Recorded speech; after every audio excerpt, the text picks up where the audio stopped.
Sećate li se Stefana Kolarskog, novosadskog manekena sa kojim smo više puta pričali? Verovatno ste navikli na to da ga posećujemo u njegovom domu, da pričamo o manekenima i modi, da otkrivamo njegove sposobnosti kuvanja kafe, kao i priče o nepristojnim ponudama. Ukoliko je vaš odgovor da, pogledajte i ovu priču, jer je ona povezana sa svakom našom pričom do sad, na malo drugačiji način. Ovog puta Stefan se ozbiljno sprema za odlazak u Peking za izbor mistera. Mi smo ga sreli u jednoj novosadskoj teretani. Pa ja sam sad svaki dan u teretani, ne znam, upravo sam došao iz Mađarske, bio sam u banji malo da se odmorim i došao u teretanu i tako ceo dan fakultet, prepodne, popodne teretana.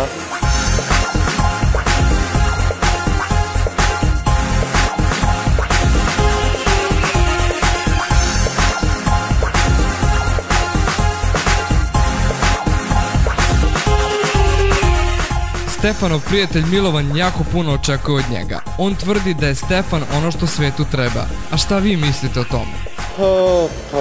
Očekujem njega puno. Zato što mislim da je upravo on nešto što se traži trenutno u svetu i da će jako dobro proći.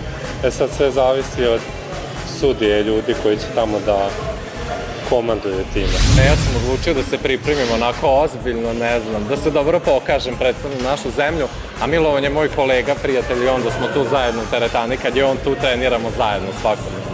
On je meni tražio veću svotu novca, da mu isplatim da bi to dobio i ja sam naravno to uradio, pošto sam ja najavio te fotografije i nakon toga on je meni govorio ružne stvari, kako nikada neću biti model, kako nikad neću uspeti. Ne bi Stefan bio Stefan da se u njegovom životu ne dešava upravo sledeće. Naime, jedan bosanski dnevni časopis objavio je naš intervju sa Stefanom, tačnije priču o nepristojnim ponudama, gde su oni naveli ime nekoga koga nisu smeli i koga Stefan nije pominjao. Stefan ovog puta neće ćutati, iako je često imao problem sa medijima zbog svojih izjava. Moguće je čak i da će ih tužiti. Evo, ja ovih dana sam u velikoj dilemi, ozbiljno razmišljam. S obzirom da je BK jedan nedeljni magazin, neću ga imenovati, da je našu priču, naš intervju koji sam ja davao za Biber, preneo u pisanoj formi na duplerici na 2 stranice, preneli su o nepristojnim ponudama što smo pričali i napisali su ime fotografa, iako ja ime nikada spomenuo nisam. Napisali su ime Dejana Milićevića, ja tu osobu ne spominjem nigde.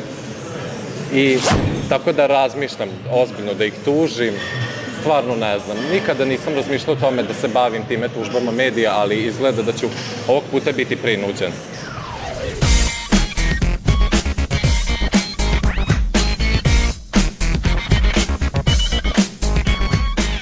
Poznanik iz teretane do ovog razgovora nije imao pojma da Stefan ima veze sa manekenstvom, što govori o tome da Stefan u privatnom životu nije nadmen i razmažen. Dođe, uradi svoje u teretani i ode kući.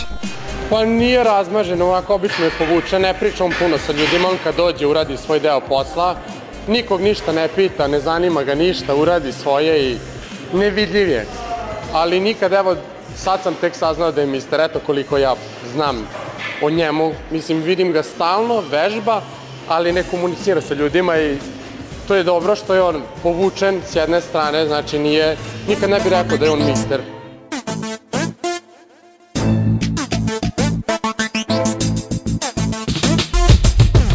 Milovan je taj koji će Stefana odvesti na aerodrom, kao i taj koji će ga dočekati iz Pekinga, a mi ćemo biti prvi koji će imati priliku to da zabeleži, jer kako Stefan i sam kaže, Kanal 9 mu je omiljena televizija. Pa ja mislim da ću ga ja i voziti na aerodrom i čekati ga sa aerodroma, a mislim da ćete i vi biti tu. Pa ja očekujem od vas televizije da ćete me dočekati lepo, pa da samim tim ne znam, dobit ćete neke informacije ekskluzivno, ipak ste vi Kanal 9, moja omiljena televizija, najpoštenija.